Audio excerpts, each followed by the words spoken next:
Hello, class. I'm now going to present to you my resource for my journal article, which is entitled "The Architectural Bias in Current Biblical Archaeology" by Ezra Ben Yusuf. This was published in 2019 in the Journal for the Study of Judaism in Persia, Hellenistic, and Roman periods.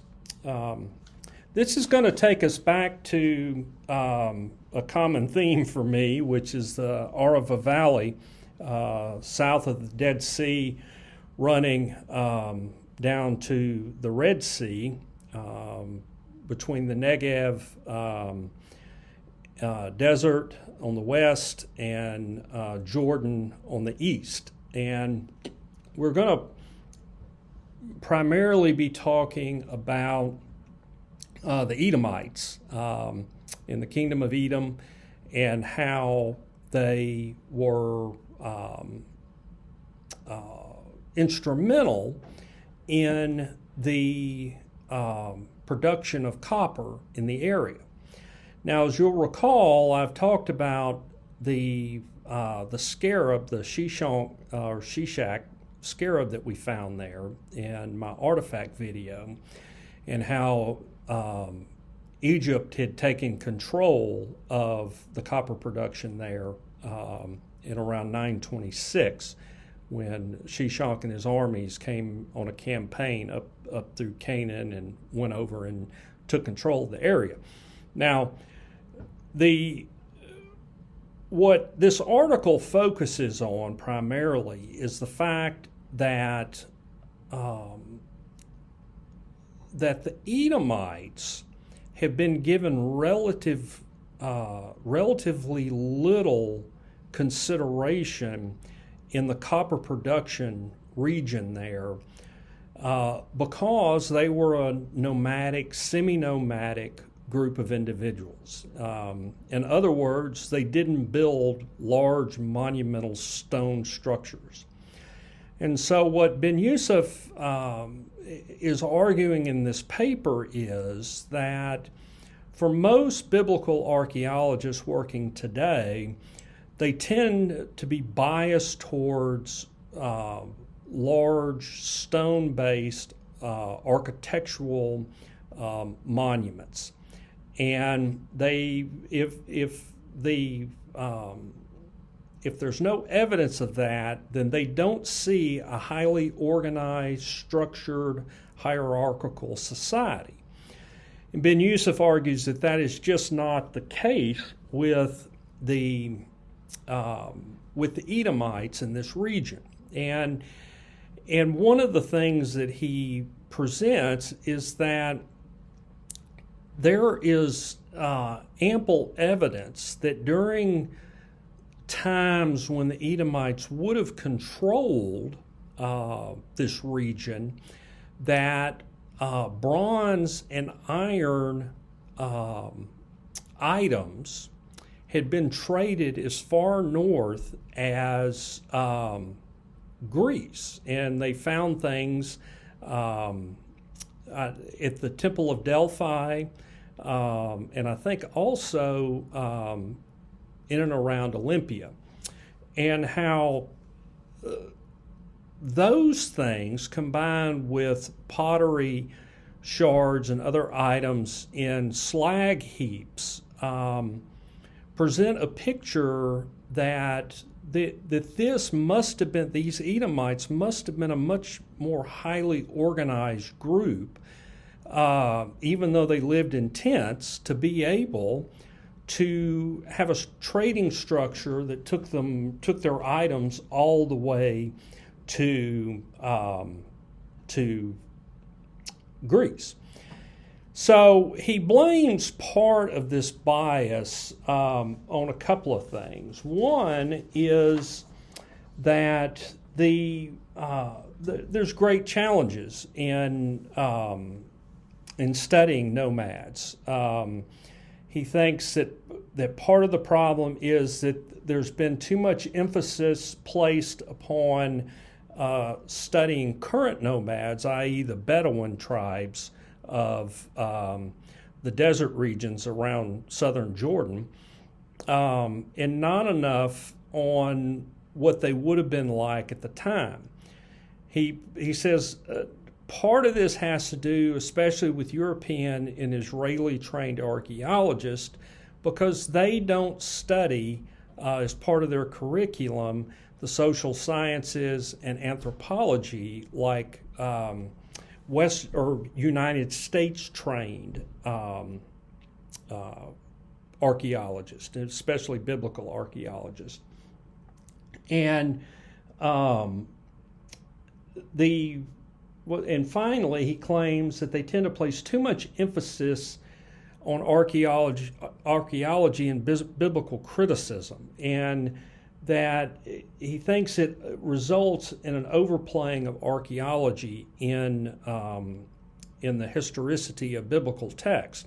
So he really takes a mid view almost between someone like Albright and someone like Finkelstein, that with a more nuanced approach to how to look at things. And he also stated in his article that the lack of evidence at the site isn't evidence of non-existence of the individuals at the site.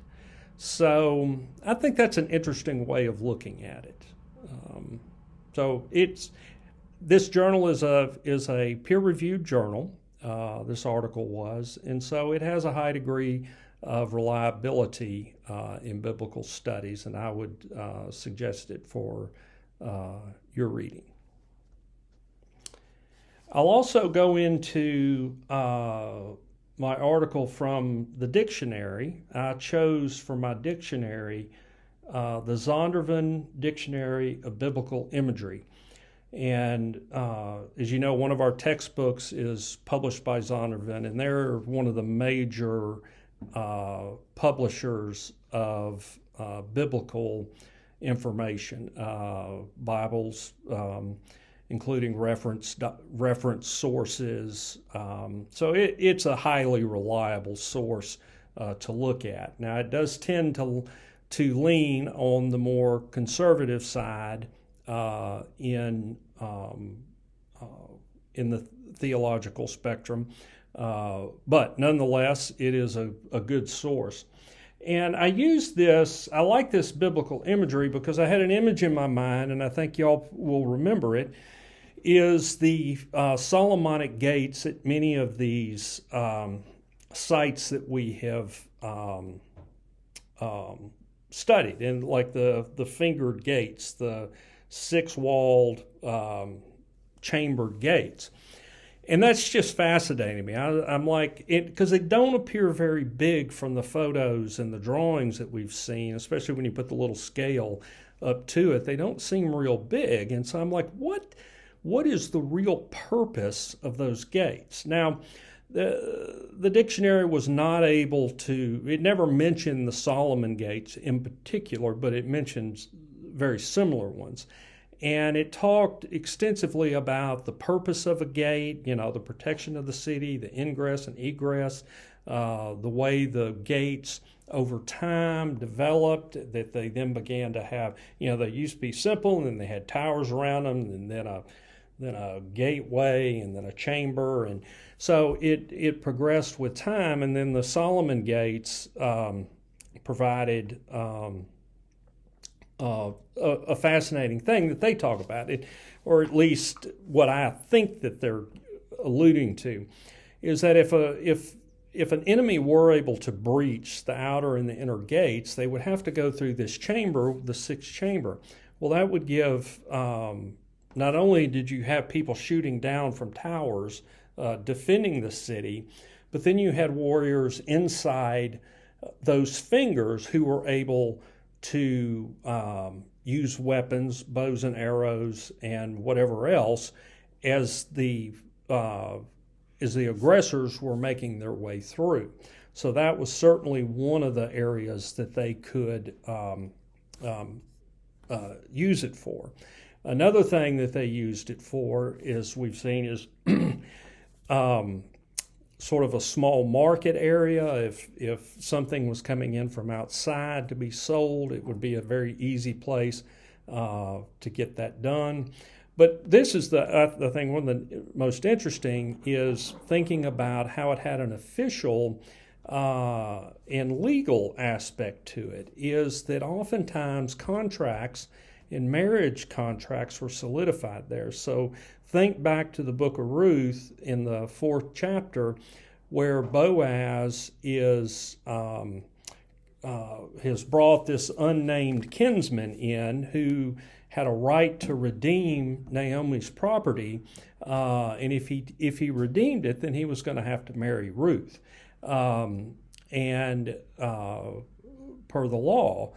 Well, Boaz was able to convince this unnamed kinsman that maybe it's better if you let me redeem it, and then he can have Ruth, which is what he wanted. So you can kind of visualize what that area would be. And they brought in leaders from the elders from the city, and they sat down in this gate area. Because on some of those, if you'll recall, some of the locations, they had like a bench lined up against the walls on the interior there. So I can just envision them, these elders sitting on these benches while it's taking place. It also goes into the fact that there were symbolic statements within the Bible about strength. Those can be found in the book of Psalms, Psalms 48:12 and Isaiah 60:18.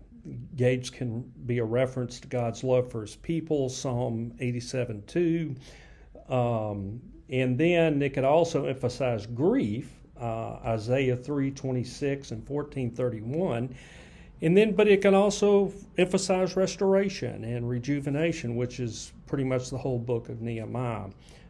So this book, I highly recommend it because I think it's got a good bibliography, it's got good biblical references, and if you're looking for a place to start your researches, I think it would be highly worth your while to put this in your collection. And finally, an archaeological website. I've picked the University of Arizona, of all places. They have a website called The Bible and Interpretation. News and interpretation on the Bible and ancient Near East history. And I picked out an article called The Walls That Nehemiah Built, which coming right off of the last thing. The town of Jerusalem in the Persian period.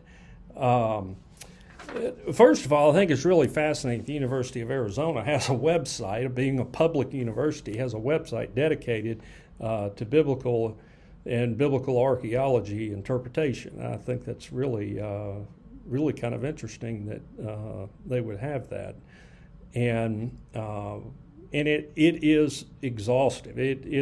These are not journal articles, but what they do is they find professors and researchers that are experts in their field to then write kind of a lay summary of either their own work or the work of others and critique of it. So it is also a really good starting point on topics if you've really got to get down to finding some detailed information. This particular article was by a professor named Margaret Steiner, and she's dealing with the post-exilic Persian period when King Artaxerxes I allows Nehemiah to come back to Jerusalem to rebuild the walls, and what she is fascinated by is the fact that the biblical account gives the most accurate picture of what Jerusalem was like at the time just before the destruction by the Babylonians in 586, in 586 BC, that seeing the destruction, you then know, well, that's what was on top of it right before that. So now she points out that much of this Persian period is obscured because of later Maccabean and Hellenistic building on the site of Jerusalem, but that there is enough evidence to show that during this Persian period that Jerusalem was a decent-sized city and was and had a relatively strong population and needed to have the walls rebuilt.